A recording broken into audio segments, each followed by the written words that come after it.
Victory is rewarded and celebrated. The champions, minus Jelltur, head back to speak to Vicar Melon and deliver unto her the armband of Sulanis for safekeeping. The next morning, Jelltur awakens to a chorus of chickens before stumbling back to the Whispering Wood, only to discover that the party is off to see the king. While he gets ready, Scratch sends Scale home with a message, and Piper takes Kreg shopping to make him more presentable. Now looking dandy, they head off, escorted to the castle district by Sir Cole the Morningstar. So you step through the doors and enter the throne room. Now it's a fairly lavish throne room. It has the marble floors. It has... There's some nobles kind of milling about on the sides of the room. You can tell from their dress. And there are 3 thrones. There is the large one almost in the center, where there is a tall, broad man with dark hair wearing rich, fine clothing. He's not wearing like a cloak. He's not wearing robes. He's wearing like a vest over a shirt, buttoned down. The sleeves are rolled up slightly to reveal actually a few tattoos that are around his forearms. He's wearing trousers and boots that go up to almost his knee. You would probably consider them riding boots. So he looks like he's half ready to go horseback riding, half ready to go to a business casual meeting. And he's wearing a crown. Picture the crown from the last Lord of the Rings movie where it's like around the forehead. But it rests around the forehead like almost like a circlet or a band. He's not wearing an ostentatious, like, large, poofy crown. It's enough to show his station, but not enough to be overbearing. Next to him, there is a slightly smaller, more cushioned throne. No one is sitting there. But on his left-hand side, on a dais just slightly below where the throne he sits on is a young man. Looks very similar to who you assume to be the king, except he's very pale, and he's propped up on several cushions. Oh boy. He is breathing heavily but steady, and he is being attended to by a woman who I would say probably late 20s, early 30s, long brown hair, white robes with kind of a blue trim to them. And speaking to the king is a man in gold-plated plate mail armor with a greatsword on his back and a helm under his arm, and they are speaking to one another. And as you enter, the king looks up and looks over at you and goes, "Ah, I assume you were the ones that Doze spoke of. Come, kneel before the throne." And he will take his seat. I'm happy to kneel, but I feel I need to make a check for this. An acrobatics check, one might say. Okay, sure. Kradod doesn't hesitate and does the classic. So like on one knee with your forearm resting against the knee, and yeah, whatever the appropriate kneel is for the sitting. I got a dirty 20, but it's gonna be a very slow and like shaky going down. You can kind of clatter, hobble to one side, hobble to the other side, and made it. Ha! I will give a small, the formal type of curtsy and then take a knee. I take the knee. I knee. Alright. You see them do the thing, and you're like, oh, this is the proper etiquette, okay. And the king spreads his hands and goes, "Welcome to my court. I am King Sarath. This is my son, Prince Corbin. And I have been told that you bear a message for me. Please, deliver it." We come from Brath that has fallen to a drow army that is on its way here. You hear murmurs kind of go throughout the entire room as the nobles start doing their... Most unorthodox. We were fortunate to evacuate the city before there were more casualties. The king actually kind of like raises his hand to silence the nobles so that you can speak. He goes, I see. And Korth, I apologize. Doze tells me that these refugees are in the outer city. Yes.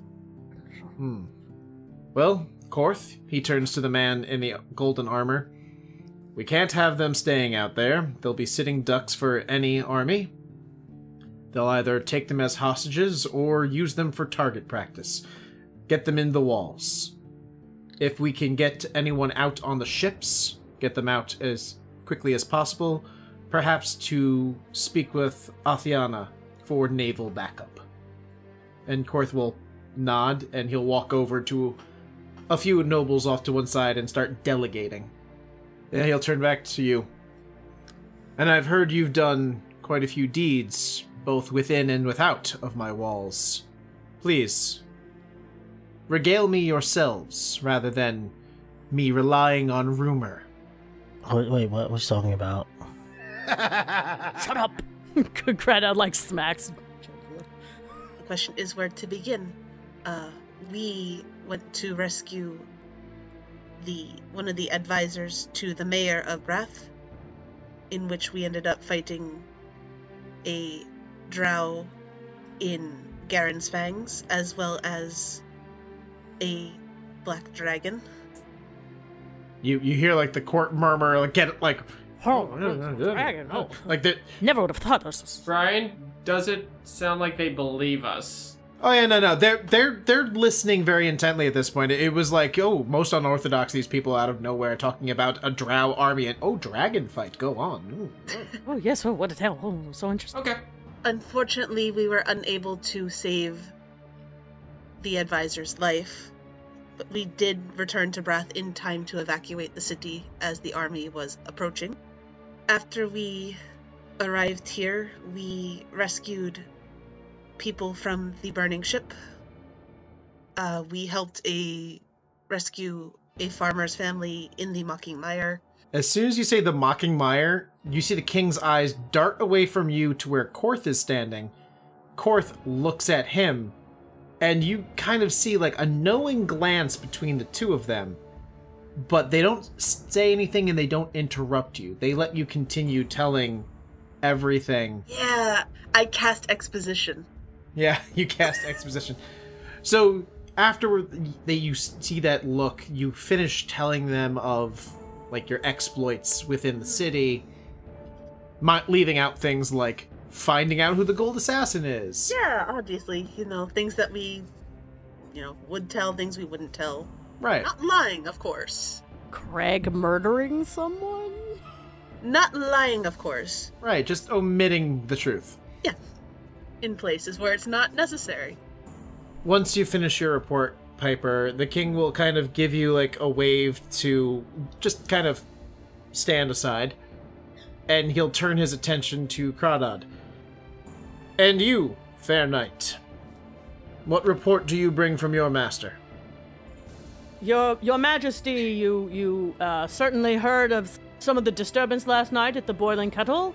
Well, I was there and helped to defeat the troll, the rotten troll creature that was harming people, and there was a certain magical item that was removed from that creature that is, as my vicar explains it, is quite dangerous, and I am here to inform you of its whereabouts. It is currently being held under the personal lock and key of the vicar at the Temple of Blazing Glory, and we request your guidance in how to handle it.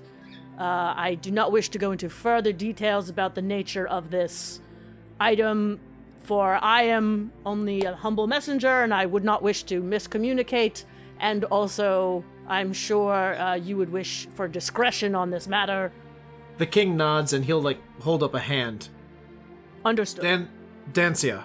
And the woman wearing the white robes, speaking to the prince, kind of looks up. Yes, Your Grace. Accompany this knight back to their order, discuss with the vicar what needs to be done, and return to me with a plan that you as holy individuals deem proper. And she kind of looks at the prince and back at the king almost hesitantly. And then you just kind of see his gaze harden slightly, and she bows slightly and goes, "Of course, Your Grace. I will be off post-haste." And around her neck, now that she's turned away from the boy, he's in his mid-20s, but he's very frail and sickly looking. Oh. You see around her neck is the symbol of a potion bottle without a cork, and it's attached to the leather cord by what looks like a plume of something coming out of the potion bottle. That's the symbol around her neck. And everyone can make a religion check if they would like. Scratch, you'd have disadvantage. 19. 19? 21. 21. Nat 1. You have no idea who this is, Kreg. Dirty 20. Dirty 20? Yeah. 11. 11.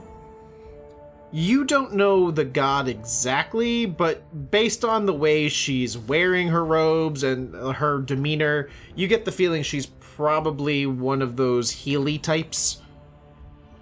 This is definitely she worships a good god. The rest of you recognize the sigil as the symbol of Bala, the goddess of mercy and healing, who protects all those who seek to preserve the lives of others. She's the goddess of healers, druids, and field medics, and those who worship Bala will go so far as to heal even the enemy who was just moments before trying to kill them. They value the preservation of life over anything else. She steps away and actually steps up to you, Kradod, and she gives you a bow. "I am ready to depart when you are." Thank you, sister. And I give a little bow, and I assume we both kind of step back. Yep, you can step back at this point. And the king will go, "Korth, if you could clear the room except for those individuals." And Korth will nod and start ushering most of the nobles out. Most of the nobles will be ushered out. Kradod, if you'd like to remain, you are welcome to, but you get the feeling that this is not going to be directed at you. So it just leaves all of you, the prince, the king, and Korth, along with Sister Dancia, if Kradod chooses to remain, as well as a gnome in noble regalia. I give Kradod a nod that, if they want to go, they can go, and I also kind of whisper, "Good job." Oh. Pretty much as, no matter what Kradod does, Kreg kind of just holds up the sleeve, the poofy sleeve, but the sleeve kind of rolls down where you see his wrist, and all you see is the friendship bracelet. No! He's kind of in, he's being on his best behavior because he's in front of the royalty and everything, but he kind of just holds it up don't you forget about me type. Oh, of course. So while there's that little bit of a bustle and the room is clearing, Kradod turns to each of you guys and they do the like the hand over the heart, kind of the fist, like a nice kind of bow, it seems that the time has come for us to part ways, as I must return to the temple, and who knows where your trails will lead you, but it has been a true honor to assist you around the city. How does a 10 do you, Bryan? You step forward and your clunky toe part of the shoe hits the clunky heel part of the shoe, and wham! Oh, Kradod helps you up. I kind of see him like Kradod holding him like a baby, where it's under the armpits and everything, and I give Kradod a big hug around the neck. Oh, kind of gives you like a tussle on your head, on your. It's like tries not to. It's grease. You got grease on your hand now. It's greasy and crusty somehow. It's weird. Oh, okay. A little crunchy too. Little crunchy, yeah. That's nasty. It's like Ross Geller hair. Yeah. You know what the funny thing is now? Now I kind of see Kreg having like this giant cowlick. Oh, the hair adhesive. I love it. Mm-hmm. Yeah. You fight with honor, Kreg, but you behave yourself. Basically, after the hug, you're holding him under the armpits. He does the hand over the heart thing, like as you're holding him. Yeah. I'm glad to see that you are all. You fight with honor, most of you. Kind of like side eyes Jelltur a little bit. But I wish you all best of luck on your travels. You as well. Thank you for all your help. And they'll like shake everyone's hand. Yeah, and with that, they'll give you one last little nod bow and kind of hold up the wrist so you can see the friendship bracelet, and like they can't help it in like a little smile. It's like hee. And Kradod and the sister head out.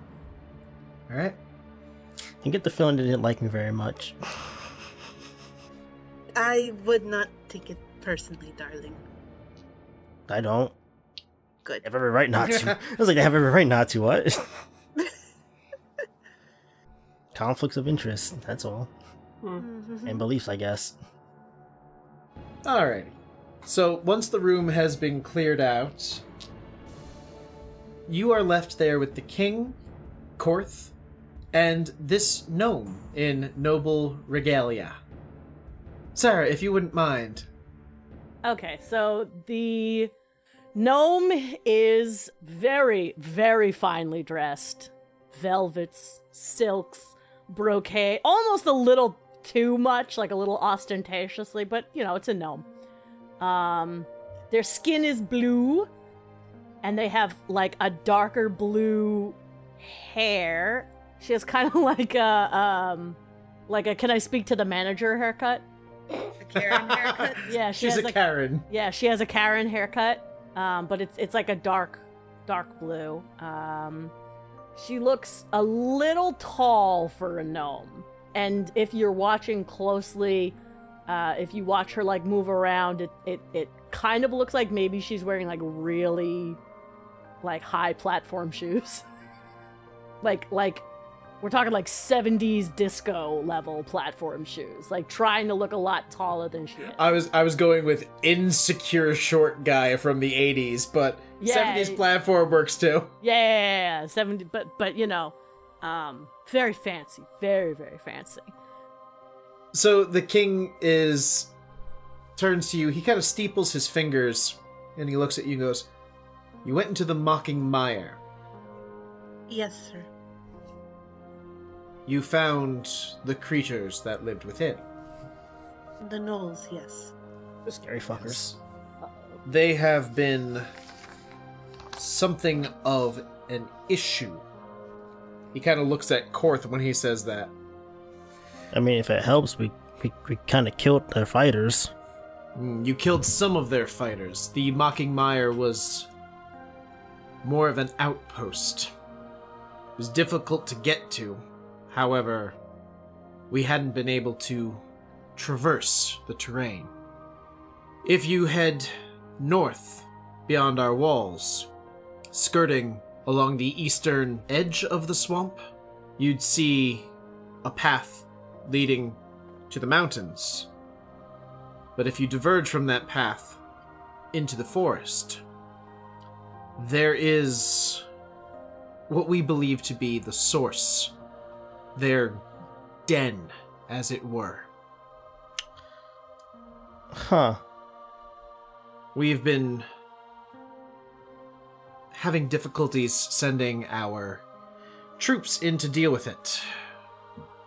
As soon as we are made, our men are shot down or attacked in ambush by these cowardice creatures. But the lot of you have seemed to make yourselves into quite the fighting force. Heroes to the people, even. I wish to task you with something. We are about to be attacked on our southern border by a drow army. I fear what would happen if the gnolls decided that was an opportune moment to attack from the north. Go to the northern path, into the woods. Find their nest and eradicate them. Do you have numbers on this nest, or...? The numbers are immaterial. It is not their numbers that make them dangerous. It is their shamans, their sorceresses. Yeah, those guys are pretty bad. Oh yeah, I killed one. Yes, there's more than one at this camp. We believe there to be a trinity. My vizier, and he gestures to the gnome, has been able to explain their magics to me in part.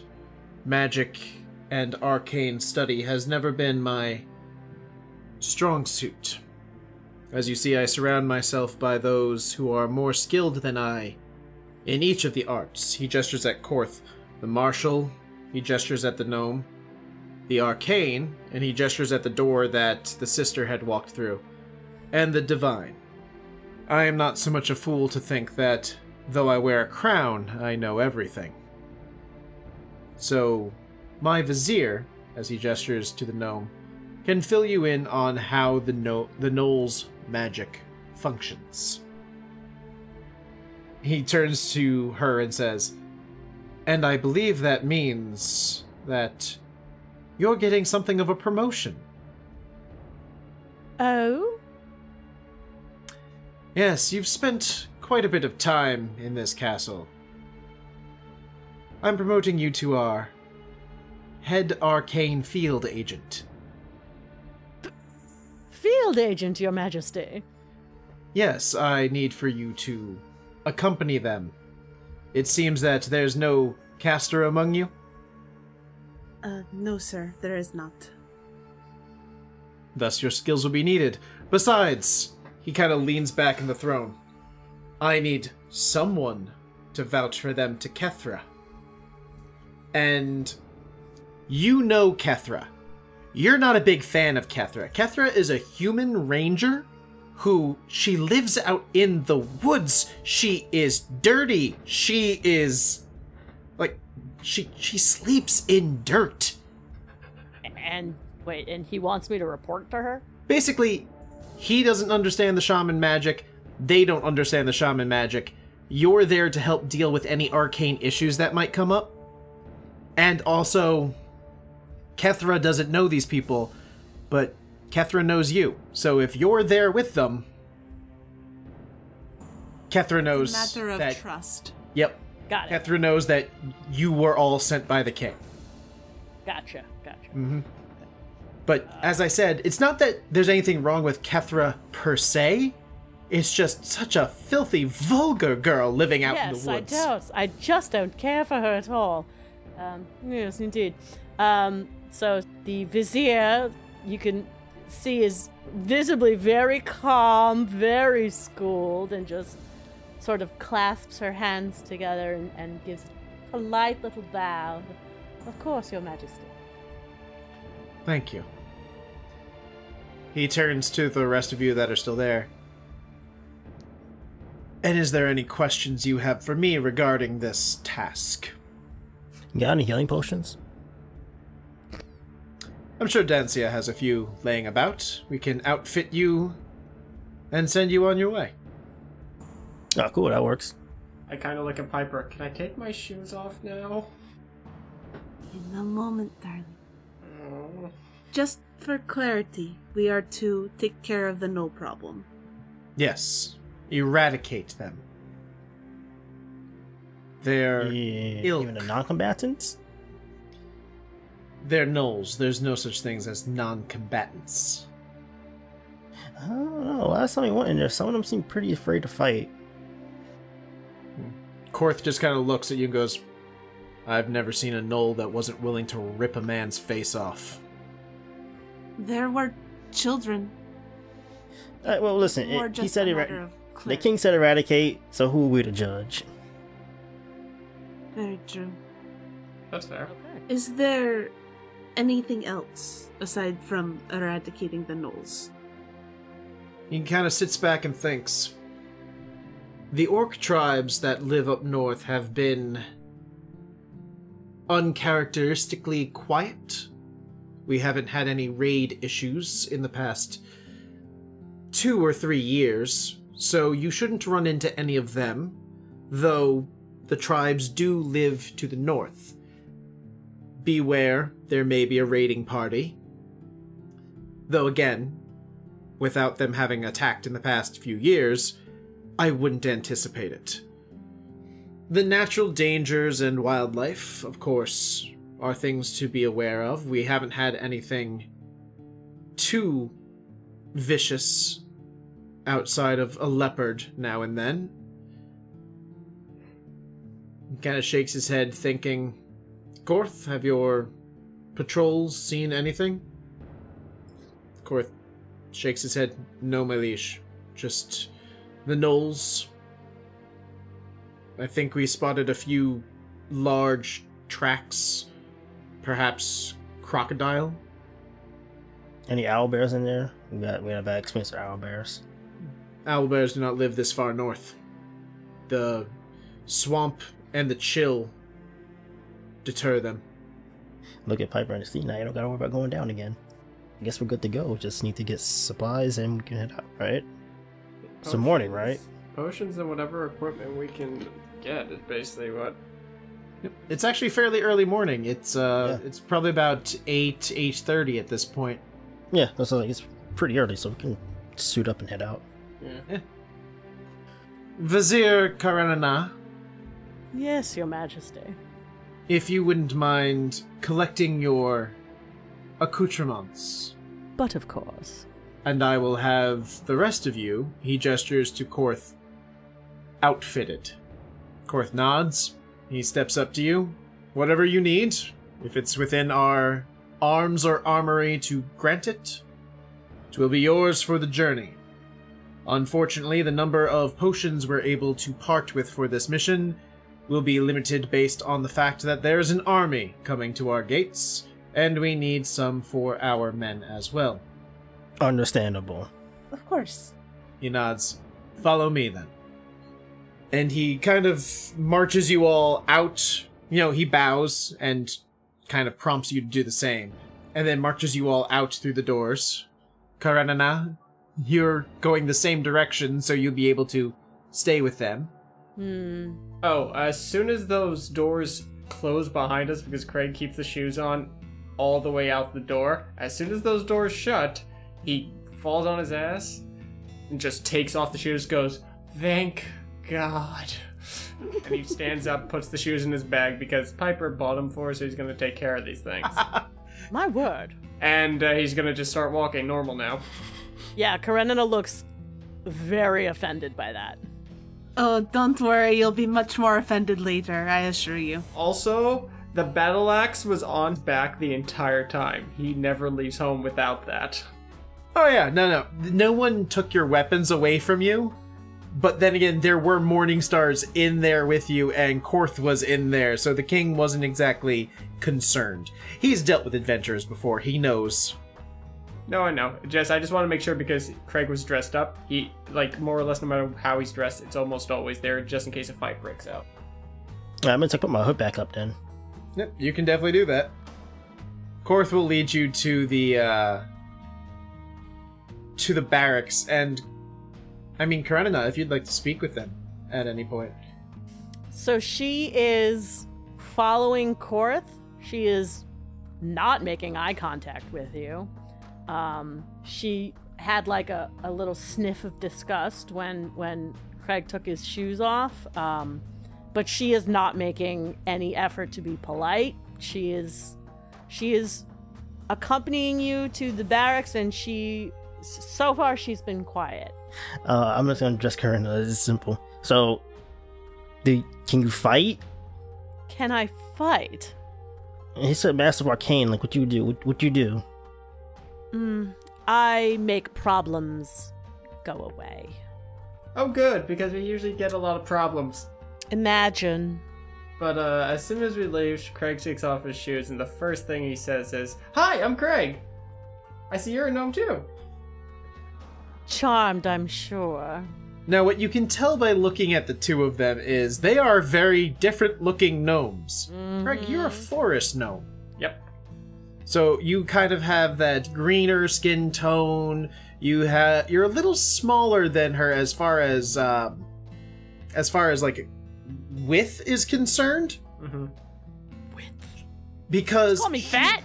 No. I'm calling you like broad in the shoulder because you're a rock gnome. You are sturdy. You are a pillar. You are poised. And where he's kind of like wobbling all over the place like some little sapling in the breeze, you are sturdy, strong, and noble. So rock gnome. She's a rock gnome. She has more of that bluish tinge to her skin. She's more stoic in her expression. We're used to the goofy kind of forest gnome antics of Kreg. She's a different kind of gnome. I am nothing like you. And she keeps walking. Oof. At this point, Sebastian would end up climbing up on her shoulder. On her shoulder or your shoulder? Hers is what he said. Hers, I said hers. Okay, if he climbs up on my shoulder, I do something magical. Can I make a cage? You can. I make a little cage around Sebastian. With like a little snap of my fingers, and I do not grab it, I let it fall to the ground. So Sebastian just crawls Also, up. no door on the cage. Yeah. It's just like a little like bamboo box or whatever. That's really cool. I Just kind of pick chunk. I pick up the cage. I'm like, that's really cool, right, Sebastian? Sebastian is shrieking. He seems That's the first time I've unhappy. ever made a sound. Yeah, no, I've never heard him do this before. I would make the noise, but I'm pretty sure Matt would try to stab me. I would. So now I see what she can do. I'm just carrying the cage until it, I believe, eventually disappears. It will eventually disappear, yeah. I think it lasts like an hour. Yeah. Or until she makes something else. Scratch, you're kind of in the back with Korth, and the two of you just kind of look at each other. So you get down to the barracks, and there are a few soldiers milling about, some not in, like, their full armor. As soon as Korth walks in, everyone snaps to attention, and he's just like, at ease. They go back to their milling about, but now they have this group of weird people. There's a devil lady, there's a cat man, there's short people, and you get through the barracks into where, like, it's not like the armory, but it's an armory. And you get inside, and Korth kind of says, we outfit mostly humans, but we have armor that fits others if you need it. Weapons, if you're looking for them. And he looks at you, Jelltur, and goes, potions, hold on a moment. And he steps away, kind of leaving you in this space that's full of weapons and armor. I grabbed 7 arrows and put them in my quiver because I'm missing 7 arrows. Yep, you restock your arrows, no problem. How many arrows are in a quiver? 20. I'm missing 4 from mine. Alright, so what do we got? Basic weaponry. Anything that would be in the player's handbook is here. Alright, I actually think I'm pretty well outfitted. I'm gonna grab as many javelins as I guess I can, because I only have 2 right now. So you restock your javelins. I don't know how many javelins you're gonna give me. Usually you carry 4 at a time, Okay, I'm good with that. I got 2. so you can grab 2 more. Yep. And Korth will return with... You guys seen those, like, test tube racks? Yeah. Yes. He returns with a test tube rack that has 6 healing potions in it, and he kind of puts it down. And Karenina? Karenina did not enter the armory. She just kind of like stood outside of it, just like looking around, making the soldiers uncomfortable by being there. Actually, Brian, I need one more thing. I need the best looking rapier in the room. You can definitely get a rapier. Thank you. Yeah. Credit that you're standing there making them look uncomfortable. There's one soldier who's in like his tighty whities, like he picks up a pillow and kind of puts it in front of himself, like trying to like get closer to his clothes without, drawing too much attention to himself. She does not look at him. She does not notice him. He's just humiliated. Good. I'm going to send Tutti over to Karina just to see how she reacts. So a big old fluffy, like, Maine Coon type cat just kind of walks over to you and just looks at you. And Kradod, just make an Arcana check. I rolled a 19. That's a familiar. You recognize it as a familiar. It's not a real cat. I just stare at it. It stares back. That's You all. said the void stares back. She does not blink. She does not back down. She's just staring at it. Good cat does not either. Would I be able to tell whose familiar it is? Not off the bat, but you would be able to tell that it is a familiar. Okay. So you collect your items and you head out of the barracks. I'm taking one of the health potions. I Okay. guess everyone gives one, and if we have an extra one, give it to a healer. Which is Scratch. But he gave us 6 total, so... So unless we gave one to Karina, She does not take one. And I was gonna say I don't really want to give one to her. She doesn't. She doesn't make a move for one. So Korth is just going to be like, well, unless you need anything else from us, I don't believe so. Thank you for your help. you're welcome. Thank you for your service. We'll have one of our guards lead you through the maze and out, and send you on your way. The sooner this is taken care of, the better, as that army is still marching. So, Korth leads you to the main doors, where you are picked up by another Morning Star, not Cole, just another one, who will lead you through the hedge and to the edge of the castle district. Bow to you, and, well, technically he's bowing to Karenina. Good. He does the bow directly to Karenina just because of her station as a noble, and then he kind of gives you all that more the warrior nod, yeah. Game recognizes game. Alright, is there anything in town we want to get before we get out? I just need to make a very quick stop at the Ringing Hammer. I also need to take a stop at, what is it? The friendly face. Friendly face. Yeah, I need to make a stop there as well. Does Jelltur say that out loud? Yes. Okay. Karenina looks like she just kind of wrinkles her nose. She's just passive aggressive. I love it. I look at love her. it. She hasn't decided whether or not she's gonna deem to talk to you at like you guys That's have. fine. Yeah. We haven't deemed to whether or not to actually save you or anything. That's fine. But do I see her wrinkle her nose at me saying friendly face? Yeah. Yeah, I'm sure you would. I look at her. I'm sure you're not hiding this. No, she wouldn't be. I look at her. Hey, listen, if I'm gonna go out there and die, I must have some fun before I do it. Your type would. Yeah. It's fun. You should try it sometime. What fun is in there? Oh, but darling, she already has a stick so far up her ass, nothing else could get there. Wow. I wasn't trying to be that obvious about it, Piper. Tough words for a 2-bit magician. Excuse me? What did you call me? I think you heard me perfectly fine. Unless you are as stupid as you look. And this is where Jelltur takes his leave. Alright, Scratch, have fun with that. Meet you guys at the front gates. I'm Wait, just going are we out to... of the hedge mage? No. Yes, We're out of the hedge mage. You're out of the castle district. Oh, I'm leaving. I'm out of here. I don't want to deal with this. Yeah, you're going to the Friendly Face and we'll meet you at the gate. I hope I meet you guys at the gate. Too late Oh yeah, to rip each other's hair off. you'll definitely meet at least 3 of us. Don't worry. Dear lords. Dear fucking lords. And I am trying to be the bigger person, and I'm going to start walking towards the Ringing Hammer. That's what I'm counting on. It's not hard to be the bigger person. Okay, but don't forget, I No, have it's very not. tall shoes on. Oh, I don't care. Right, so getting away from the cat fight. Hey, I had nothing to do with this. So we're gonna start with the friendly face because I feel Please. like the whorehouse is safer than the blacksmith. Much safer. So Jelltur, you get to the friendly face. We're gonna just kind of hand wave. You get in there, and Buck is actually the one to answer the door for you today. He's not in his cat form as you saw him last time. He's currently a pretty butch, just human.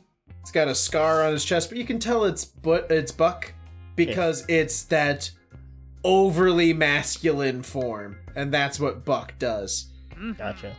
And he kind of looks at you and is like, "Hey, short stack, here to see Bryn?" Yeah. All right, well, he's in the room. You know where to go. Thank you. Let's head to the room. All right. So you head to the room. You head down the stairs, and you see Bryn. Ah, Jelltur, how's it going? I learned some things. That's always good. Learning is a... You're not gonna like what I learned. Ah, that's the rub. Yeah. Alright, so the Tear of the Goddess thing, Mm-hmm. my friend went to go find it. Okay. Wasn't there? As he explained it to me, he found it. Or he found the nobleman, Carcass, had drunk the tear. He drunk the tear. Yep, and also found out that tear was belonged to an evil goddess, Solanis. Ooh. My friend said, I'm gonna go way out on a limb here and say you didn't get the tear. not particularly. My friend said the tear turned into some thorned bracelet that a group that I'm familiar with, I didn't tell him that, they had, and I believe they brought it to the Temple of Blazing Glory. Yeah, that's definitely not a place I'm sending anyone in to steal from.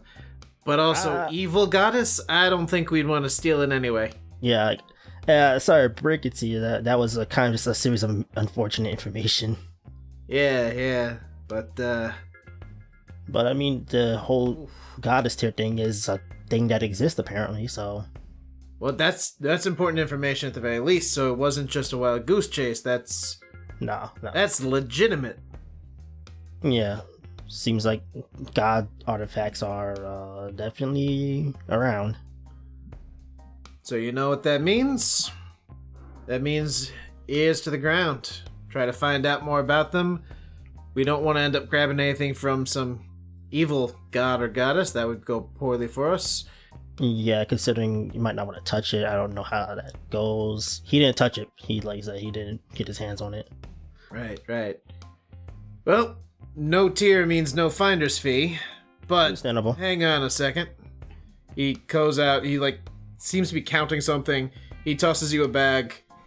It's only 100, but considering your buddy put his life on the line to bring us this information, I think I can part with that and make sure he gets paid for his troubles, maybe gets patched up.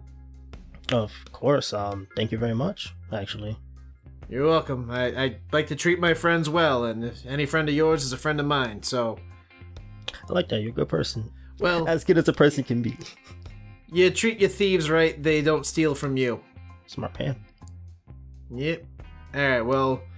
I'm gonna start looking into some things, see what can be done. I'll also keep my ears to the ground. Let you know if I come across anything myself. Appreciate it. If another job comes up, you and your buddy will be the first ones to know. Gotcha. Thanks a lot. No problem. I extend my hand for a handshake. He'll shake it heartily as two halflings can shake it. I was imagining that. All right. Like the Beastmaster, grabbing the wrists, and it's like, yeah. Listen, man, just because we're short don't mean we can't. Oh, man. All right, I'll take my leave. All right, so Buck'll wave you out. He's not as door-to-door service as Rose is, but yeah. No, I'm 100% okay with this. Yep. Also, he didn't turn into a tiefling deliberately in front of me, so No, he's currently enjoying his human form. I wave back to him and I head out. Have a nice night. I'm assuming at the inn. That's a safe assumption, right? No, Piper did say to you, we'll meet you at the gate. Alright, cool. I'm going to the inn anyways. Gotta get my armor and my clothes. Alright, so you swing by the inn to grab your stuff, and we will turn our attention toward the Ringing Hammer, which I think the rest of you are going to all together. Yeah, if the cat fight hasn't ceased yet. Well, I feel like there was bickering the entire time, but... She walked away, and I presume Kreg and Scratch followed, so she also went with. Alright. Probably, yeah. So you all arrive at the Ringing Hammer, and Flynn is there. He's working the forge, as per usual. So as you step up, he'll, see you out of the corner of his eye, drop what he's working in the water, step over. Morning. You're out early. Yeah, actually, I unfortunately need to ask for a rain check on that date. If I may be so bold, can I ask as to why? Karenina's eyebrow raises. We actually managed to speak to the king about what we actually came here for, and he tasked us to go up north to handle some moles. Damn, moving up in the world, huh? A little bit. At a time. I'm a champion! Champion of the boiling kettle. I give a small motion to Kreg. Kreg kind of starts flexing. Really now? That ain't too bad. Yeah, So he goes, well, can I see your axe there real quick? sure. He takes it off, he hands it to him. It's heavier than it looks, blah blah blah. Oh no, he has it in his right hand, so he's just flipping it around one-handed like you would do. Oh, nice. That's hot. Got a question for you, little man. Yeah, what? Does this axe hold any sentimental value to you? It's my first. Why? Because he just tosses it to the side, like behind the shop. Like, just dismissively throws it to the side. And he walks over to something on his wall. He picks up another axe, and he comes over, and unlike your great axe, which was like curved and it was simple steel, Yeah. this one is like, it has a mixture of steel and gold colored metal. It's not actual gold, but it's a different type of metal. And there's no rounded edges to the blades at all. It is perfectly square. Or everything's at perfect angles, 45-degree angles, 90-degree angles. And the blade itself isn't solid metal all the way through. There's actually open gaps on the inside. He flips it around and hands it to you and says, there's a dummy right there. Take a swing, tell me what you think. I grab it, gives it a few practice swings before he whacks the dummy, just to get used to it, and then he just whacks it to I'm gonna say the midsection of it. Alright. It's lighter than your other axe. Not like insultingly lighter, but Yeah. it's balanced better. It moves more fluidly. It's a +1 great axe. Ooh, nice. And when you swing it into the dummy, you cleave the dummy in half. Oh. Huh. I like this a lot. It's one of my prototypes. That's elvish design mixed with dwarven engineering. It's really nice. Kinda looks over at his old blade. Can you, as much as I know you say it's bad metal, is there anything you might be able to turn it into? I didn't say it was bad metal. Oh, I just said that's better. no, I agree. It's lighter, which he's usually he could carry the other one with one hand, but now it's even easier in one hand. Yep, that's gonna be a faster swing, and thanks to the design, a harder hit. I see that. But is there anything you can do with the other one? I'll happily pay you for it. I don't know what I could even want from it. I can toy around, come up with something interesting if you want. Yeah, pretty much a good memento of the good times me and it had. I can do that for you. Just do me a favor. Yeah. Use that one to make sure she comes back. Oh. Oh, no, yeah. I intend to bring everyone back. You're good. Good. You do good work, and you're a nice guy. Do what I can. I appreciate it. Oh, Kreg kind of goes, oh yeah, Piper, now that I have money, I can get those claw things. And he starts going for his pockets. Oh, darling, don't worry about that. Flynn and I already have a deal about that. Huh? What do you mean? I may have asked him to make them for you already.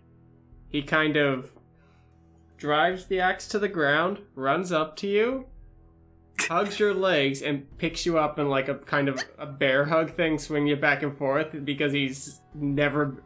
Like, you've seen Kreg happy. This is like even happier.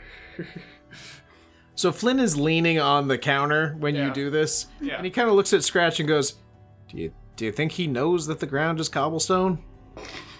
Do you think that even crosses his mind? Not at all. Didn't think so. You're welcome, Kreg. Alright, he puts it down. Thank you, Piper. And he goes back to the axe, pulls it out of the ground. Thank you, Flynn. As I said, you know what you owe me for that axe. And I'll see you for that date when we get back. Oh no, don't worry. I'll definitely make sure she comes back. And we'll be coming back for those claws too. Kind of nods, and he kind of gives you a wink, Piper, and is like, I'll hold you to it. I just kind of blow a kiss to him. See you then. He just like... Karenina rolls her eyes. So we'll pick up whatever we need from the Whispering Wood if we left anything there and be on our way. Yeah. Meet Jelltur at the gate. So you meet each other at the gate, and you actually see Cole is waiting there for you. Nice. Oh! Yeah, I'm not going off with you, however, travel around the city is, he kind of gestures to a cart, like a carriage. I'm gonna drop you at the North Gate. The North Gate's been under construction, so I'll take you out the South Gate and around the outside of the wall. Oh, thank goodness. So if you'll please climb up in the carriage, we will take you there. Then you can head out. The sooner this is done, the better. Jelltur met up with us, right? Yep, this is all of you. And we... into the carriage. So into the carriage you go. You are brought around to the northern gate, where Cole will wish you luck on your journey, and you see the northern road leading out ahead of you. To the east, you see the Mocking Mire. North of that, a tree line, and beyond that, the high, snowy mountains.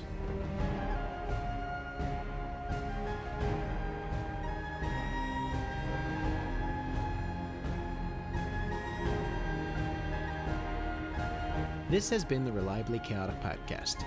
Champions of Solane is an original Dungeons & Dragons adventure written by Bryan Scharf using the Dungeons & Dragons 5th edition rule set published by Wizards of the Coast. My name is Bryan Scharf, and I've been your DM. You can reach me at ReliableDM on Twitter. My name is Nicole Summers, and I play Piper. This is Jair, also known as JJ, and I play the character of Jelltur Jactus. This is Matthew Reed, and I play Scratch. This is Andrew Brown, and I play Kreg. This is Sara, and I performed the role of Vizier Karenina Mabnar. Theme music by Adrian von Ziegler. All other music by Kevin MacLeod on the Incompetech website and Adrian von Ziegler. Detailed information about music in this episode is provided in its description. Music for this episode was selected by Nicole Summers. The episode was edited by Matthew Reed with assistance from Sara. Contact us on Twitter at Reliably Chaotic, email us at reliablychaotic@gmail.com, or join our Discord server by following the link in our description. If you like our show and would like to support us, please consider becoming a patron by going to patreon.com/reliablychaotic or by leaving a 5-star rating and review on iTunes. It really does help a lot. Thank you for listening, and we hope to see you again in our next adventure. We haven't been raided by the orcs in a while. Can you go check on them and see if they're okay? No, it was more like... That's red. That's red. I laughed too loud at that one, Matt. Uh, So, yeah, they haven't rated us in a while. Can you see if they're alright? No. Make sure the nose and get to them too. We kind of missed the raids. It's like the only source of fun around here, man. Yeah, we miss those guys. Oh no! Oh shit!